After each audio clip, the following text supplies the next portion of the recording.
Halo, Assalamualaikum para pejuang ekonomi dan juga pejuang profesional. Kembali bertemu di Klinik HRD bersama saya, Wijayanto. Pemirsa sekalian, dalam sesi sebelumnya saya memberikan gambaran secara umum tentang HRD, di mana saya sudah membahas bahwa ruang lingkup HRD itu antara lain adalah mulai dari proses pengadaan karyawan, yaitu yang sering dikenal dengan istilah rekrutmen dan seleksi. Kemudian sesudah orang di dalam, kemudian kita berikan kompensasi atau remunerasi yang baik, dan pada saat yang bersamaan kita menjaga agar hubungan antara karyawan dengan pengusaha yang diwakili oleh manajemen berjalan dengan baik. Nah, bila mana sudah purna tugas atau sudah selesai hubungan kerja antara pengusaha dan karyawan atau manajemen dengan karyawan, kita bicara tentang pelepasan karyawan atau employee dismissal.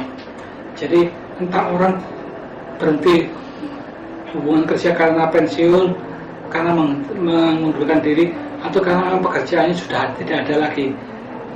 Contoh banyak sekali. Kalau zaman dahulu mungkin kalau orang mau beli apa-apa harus datang sendiri, mencari sendiri secara fisik, secara langsung. Tapi zaman sekarang misalnya saya mau nyari misalnya tepung ikan, saya cukup pakai komputer, jadi di dalam kantor gak perlu keluar ke pantai atau ke daerah nelayan secara langsung. Tapi cari informasi dulu. Di dunia digital sekarang, informasi tentang misalnya siapa yang jualan tepung ikan misalnya sudah bisa didapat dari internet. Siapa yang misalnya menjual atau memproduksi produk-produk untuk packaging atau pengepakan, mulai dari yang kecil sampai kepada yang besar, juga sudah tersedia. Jadi prosesnya sudah berubah, sehingga pekerjaan dulu ada orang yang mungkin khusus keliling untuk nyari bahan-bahan, keliling-keliling, lihat-lihat secara langsung, mungkin sudah tidak ada lagi pekerjaannya. Contoh lain adalah dulu ada jabatan atau posisi di bagian umum biasanya adalah untuk urusan transportasi dan traveling, yaitu tugasnya untuk nyari tiket pesawat, tiket kereta atau tiket bus bagi karyawan yang hendak berpergian. Dan itu dijabat misalnya oleh satu orang. Yang zaman sekarang sudah nggak perlu lagi, kenapa? Untuk order tiket ataupun mencari tiket sekarang bisa online secara langsung, termasuk hotel. Yang mana zaman dulu itu harus dilakukan secara langsung. Ada orang yang datang ke kantor tour atau travel yang bisa, di mana dia menjual tiket atau menjual voucher untuk hotel, untuk tiket pesawat, untuk tiket kereta dan sebagainya. Nah, jabatan itu sudah tidak lagi muncul karena sudah diganti oleh kemudahan teknologi. Tadi sudah saya sampaikan bahwa beberapa fungsi dalam arti dimulai dengan proses pengadaan karyawan. Nah, sebetulnya proses pengadaan karyawan yang baik itu tidak dimulai dari ada permintaan, ini tiba-tiba ada satu departemen yang membutuhkan satu tenaga kerja karena ada karyawannya yang keluar misalnya. Kalau kita bicara secara proses, ada proses yang jauh sebelum itu yang harus dilakukan. Jadi kalau kita melihat kepada organisasi atau perusahaan, biasanya organisasi atau perusahaan itu sudah punya misi. Kenapa organisasi atau perusahaan itu ada? Apakah keberadaannya itu untuk memproduksi sesuatu atau memberikan layanan sesuatu? Nah, dari setelah misi didapatkan, biasanya langkah berikutnya adalah para pimpinan atau pemilik perusahaan akan memberikan bagaimana keberadaan organisasi atau perusahaan itu 15 tahun ke depan, 20 tahun ke depan, atau bahkan 25 tahun ke depan. Sehingga ada yang mengatakan, oke, saya mau bertahan dengan memberikan produk dengan harga yang paling murah dibandingkan produk-produk yang sejenis.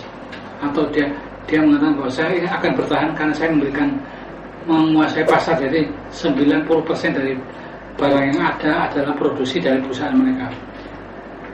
Itu yang disebut dengan visi, yaitu suatu pernyataan tentang di mana perusahaan itu akan berada sekian tahun ke depan, masa yang akan datang.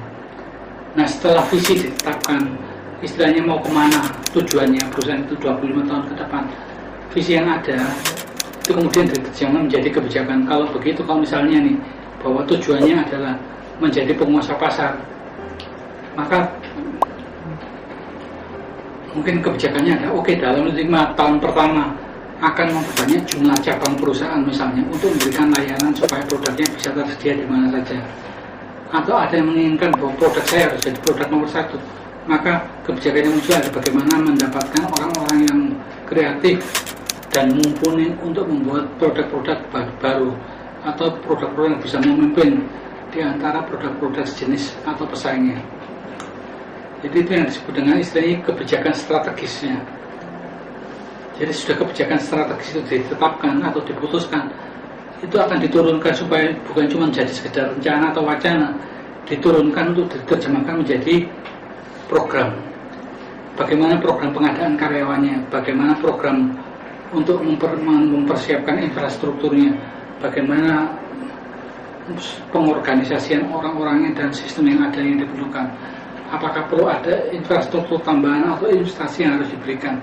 Nah itu muncul dalam bentuk program-program. Oke, misalnya programnya top itu kalau mau menguasai pasar, mendekatkan diri dengan konsumen, misalnya berarti harus menambah sentra-sentra produksi di luar Jawa misalnya. Itu adalah salah satu kebijakan yang dimunculkan. Kebijakan itu adalah program pertama adalah memperluas sentra produksi atau menambah sentra produksi di area misalnya Indonesia Timur. Jadi dari kebijakan tadi turun sudah menjadi program membangun pabrik di Indonesia Timur, itu sudah jadi program. Nah program itu kadang masih terlalu besar, karena kalau misalnya kita bangun pabrik, yang dibangun bukan cuma pabrik, tanah dan gedungnya, tapi bagaimana dengan mesinnya, bagaimana dengan orang-orang. Nah itu turunan-turunan rencana yang harus diterjemahkan, biasanya diterjemahkan dalam bentuk yang disebut action plan. Kita mikir plan-plannya, kalau kita mau mengadakan mesinnya apa saja, kapan harus diadakan, berapa harganya, bagaimana memastikan dari kita membeli mesin sampai kepada pemasangannya secara lebih detail, yang biasanya diterjemahkan dalam bentuk rencana anggaran atau action plan, sekaligus dengan misalnya anggaran yang diperlukan yang biasanya dilakukan setiap tahun. Nah umumnya perusahaan-perusahaan melakukan rencana atau pembuatan anggaran dan rencana kerja tahun berikutnya di bulan sekitar Oktober-November ya. Jadi diharapkan dengan Oktober-November kalau rancangan dan anggaran belanjanya sudah selesai, diharapkan bulan Januari sudah bisa dilakukan sepenuhnya secara efektif. Nah ini adalah hal yang kadang-kadang sering kita lupakan karena kita sudah terlanjur bekerja secara mekanistis. Pokoknya kalau ada ini ya dikerjain, kalau nggak ada ya udah diem saja, jadi sifatnya pasif. Nah saya tarik mundur lagi, kalau tadi dari misi menjadi visi, kemudian diturunkan menjadi kebijakan, dari kebijakan menjadi strategic plan, kemudian program. Demikian juga hanya dengan di HRD, praktek HRD yang itu harusnya rencana strategis dari HRD itu harus sesuai atau selaras dengan rencana strategis dari organisasi atau perusahaan.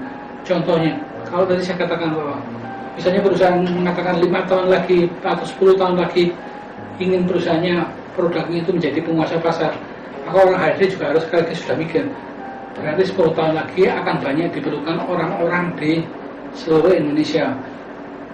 Berapa jumlahnya, kualitasnya yang seperti apa, di mana mereka berada, itu harus dipikirkan dalam bentuk rencana strategis HRD. Nah, dari rencana strategis tadi akan muncul, pertama yang harus dipikirkan adalah mau nyari kemana, atau orang-orang seperti apa yang tadi mau dicari, itu yang kita sebut dengan targeted recruiting. Jadi sasaran-sasaran yang mau direkrut, jadi nggak bisa istilahnya pokoknya sambil jalan aja nanti ada orang di jalan langsung ditangkap, langsung masukin truk suruh kerja. Itu bukan dalam dunia profesional. Kalau mungkin dalam penjajahan dengan kerja paksa itu mungkin pokoknya ada orang kelihatan laki masih hidup, kelihatannya saya sudah masukin angkat truk langsung suruh kerja, kalau nggak mau tembak dor. Ini sudah bukan zamannya. Jadi kita nggak bisa berpikir bahwa nanti akan banyak orang, tidak, kita harus fokus, kita harus melakukannya dengan seksama. Jadi strategis. Jadi kalau misalkan sudah diketahui kita akan membutuhkan banyak orang sekian lagi, mungkin jumlah dan detailnya masih belum dapat karena masing-masing departemen atau fungsi masih harus menganalisa lebih lanjut. Tidak apa-apa, tapi kerangka berpikirnya RHD sudah langsung ke depan untuk bersiap mengantisipasi kebutuhan yang akan datang. Jadi tidak bisa nunggu ini ada permintaan nambah satu orang buat pengganti si Pak A yang sudah keluar, karena itu akan berarti kita HRD hanya reaktif, tidak proaktif. Nah, kembali yang ke tadi, jadi pada saat kita sudah mengetahui gambaran besarnya, kita juga harus sudah mengetahui gambaran besar, langkah-langkah utama apa yang diperlukan di masa yang akan datang untuk membantu organisasi atau perusahaan mencapai visinya. Jadi misalnya tadi saya katakan, berarti kita akan bujuk banyak orang di mana, di bagian apa? Ya kalau kita bicara kita buka cabang di daerah lain, berarti yang pasti diperlukan adalah Nomor satu, berarti tim salesnya harus diperkuat, entah menambah 20%, 25% dari keadaan sekarang dalam 5 tahun. Jadi mungkin setiap tahun harus nambah 5%, 5%, 5% yang angkanya, kuantitasnya bisa didapatkan dengan mudah. Nah, strategic plan-nya HRD sudah mulai kelihatan. Kita turunkan dalam bentuk action plan. Nah, kita mulai mikirkan dengan yang pertama adalah strategic recruitment-nya apa saja. Pertama adalah, kira-kira kebanyakan pada posisi atau fungsi mana kebutuhan sumber daya manusianya, sehingga kita muncul dengan berarti kita harus menghitung dengan cermat bersama-sama dengan kepala departemen atau kepala divisi lainnya kebutuhan mereka dalam misalnya 5, 10, 15 tahun, 20 tahun sampai dengan 25 tahun ke depan.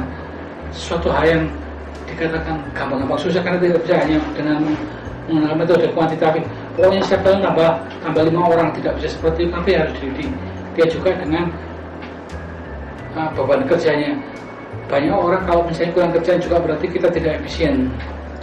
Nah, dari situlah muncul suatu langkah yang sering disebut dengan istilah manpower planning atau perencanaan sumber daya manusia. Jadi misalnya kita katakan sekarang tahun 2020, kita coba yang tahun depan dulu 2021, dari semua jabatan ini saat ini jumlahnya masing-masing jabatan berapa, pemegang jabatannya. Nah, kemudian tahun depan kebutuhannya berapa, akan berarti harus menambah atau mengurangi malah ya. Nah, itu bisa dibuat dalam bentuk tabel Excel. Nah, dari situ kemudian dibuatlah recruitment plan. Ini ada jabatan yang tahun depan kebutuhannya 25, tapi malah 30, berarti kelebihan 5 orang. Apa yang harus dilakukan dengan 5 orang ini? Nah, itu porsinya nanti HRD bersama-sama dengan kepala divisi atau kepala departemen yang bersangkutan mikirin 5 orang ini siapa saja.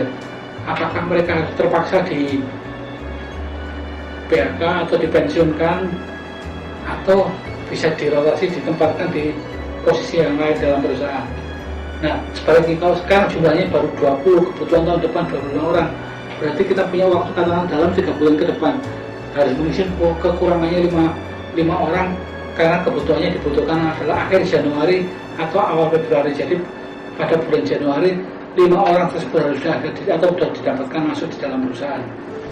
Nah, dari hasil lembar sederhana berupa tabel angka plus minus tadi, kita bisa menganalisa lebih lanjut di posisi atau fungsi mana yang paling banyak membutuhkan tambahan.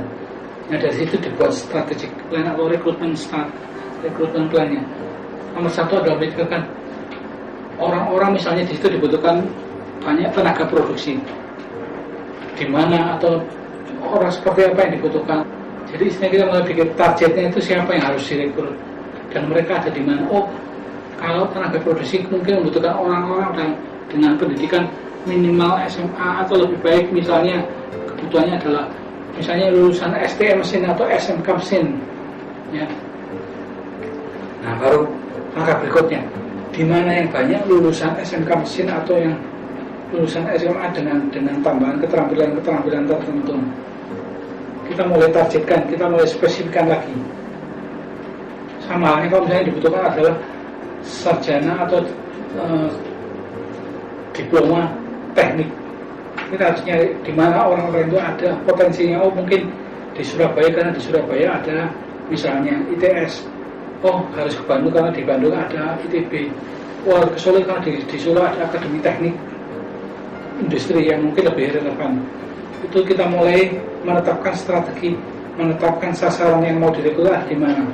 Nah, yang kedua adalah bagaimana kita mengkomunikasikan kepada orang-orang yang ada di sana itu bahwa kita membutuhkan orang-orang seperti itu. Jadi kita melalui pendekatan, misalnya yang paling banyak dan murah. Kalau saya sudah pasang iklan aja di koran atau di media yang bisa mencapai daerah-daerah itu atau orang-orang itu. Atau kita bisa bekerjasama dengan lembaga-lembaga yang sudah ada. Nomor satu, sekolah-sekolah di mana mereka berasal, karena di sana biasanya ada yang mengurusin urusan alumni. Kalau misalnya ada informasi kerja, bisa juga dengan melalui media online seperti sekarang ini, ada Jobstreet, ada JobsDB, ada Karir.com dan sebagainya. Nah, atau dengan lembaga-lembaga penyalur ketenagakerjaan yang lain, mulai dari Disnaker yang biasanya di situ juga ada informasi lowongan kerja, antar provinsi, dalam provinsi, bahkan antar pulau. Selama masih dalam NKRI, di Depnaker biasanya juga memiliki atau mempunyai program kerjasama pertukaran informasi antara wilayah Depnaker satu dengan lainnya.